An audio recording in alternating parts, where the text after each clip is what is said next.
Hey guys, I wanted to post this number 88. We had done it in class today. We got almost to the end. Your guys looked like you were having a hard time with it, so I figured I'd put this on here so you can see it again and try to grasp the algebra that's going on with it.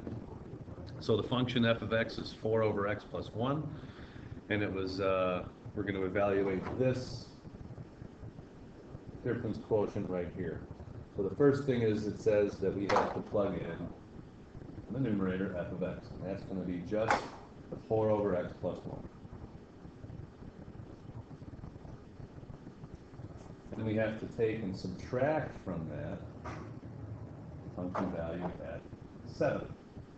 If we plug a 7 in for this x right here, we're going to get 4 over 8, which is 1/2. And in the numerator we have just x minus 7. Now what I talked about today was when we're dividing both of these things in the numerator by x minus 7, what that means, let's say I'm going to take this one and divide by x minus 7, that becomes 4 over x plus 1 times x minus 7. Minus, now I'm going to do the same thing, I'm going to take 1/2 and I'm going to divide it by x minus 7, and that is 1 over 2 times x minus 7. I'm not going to distribute because this is where I think the confusion came in today. We need a common denominator.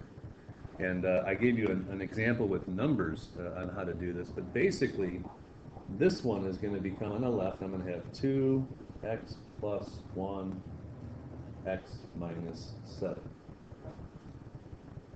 And the one on the right, I'm going to have 2x plus 1 x minus 7. I need common denominators, so I'm just going to include all factors that are in both of them and put it in each. So I look at the first thing, I look at I look at all this, and I say, all right, what's now in the denominator that never used to be? Well, there never used to be a 2 there. X plus 1 and x minus 7 were there, but 2 wasn't. So I'm going to put 2 in the numerator up here by multiplying the old 4 right here by 2, and I get 8.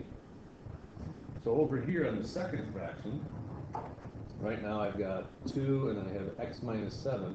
Well, what is here now down below that never used to be there? And that's the x plus 1. So in the numerator here, I'm going to have x plus 1. Okay, so now I'm going to combine these. This could become just one fraction.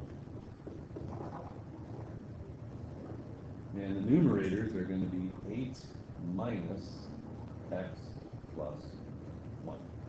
So I combine those two fractions. There's one common denominator, which is what we were after. We'll distribute that.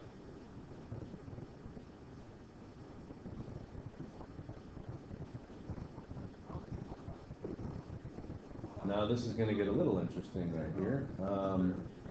Negative x plus 7.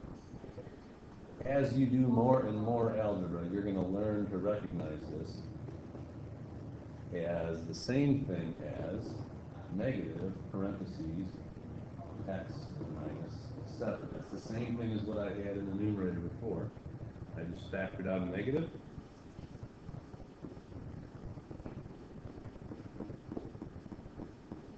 The reason I did that is so that I can now cancel x minus 7 with x minus 7. And we get our final version here, negative 1 over 2 times x plus 1. You could distribute that if you want to, but you don't have to. And going back up to the original thing, we got to look and see what x was not allowed to be. Well, the original function, if I have an x value of 7, that's going to give me a 0. So I have to specify that x cannot equal 7.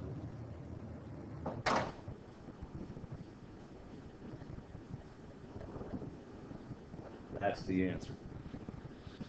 Okay, so review that. That's definitely a more difficult algebra problem, but it's something I think good to review. Good to be able to at least understand. So give that a shot, and let's see how the rest of the problems go.